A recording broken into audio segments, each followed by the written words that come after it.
จะเลือกไว้เป็นมรดกหลังคา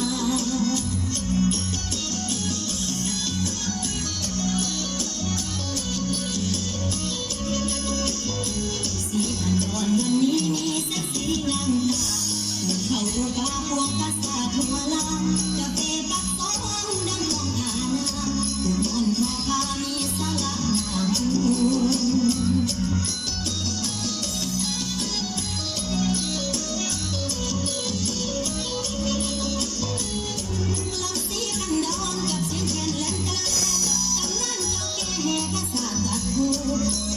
ามเจ้าป่าตะเขาพักให้ผู้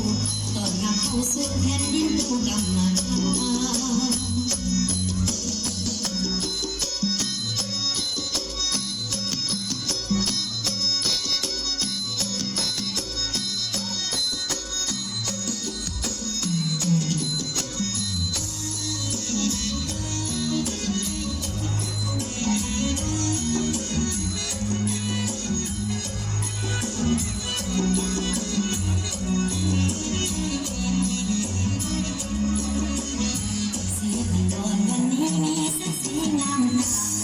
เขาบ้านเมืองภาษาหัวลาวจะเก็บปักสองดังของฐานา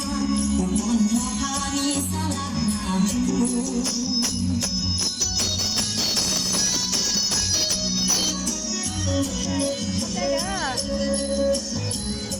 ลังสีขันดอนกับเสียงแคนและกระจำนั้นเราเก็บภาษาตัดผู้เขาเลี้ยงจังเจ้าป่าก็เขาพักให้ผู้ต้อนรับเข้าสู่แผ่นดินผู้กำมัน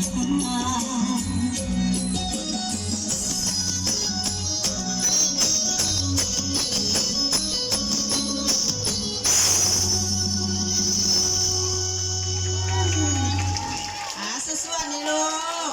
น้ำลายเนาะนี่ก็เป็นผลงานของครูเฮาเนาะต่อไปเมน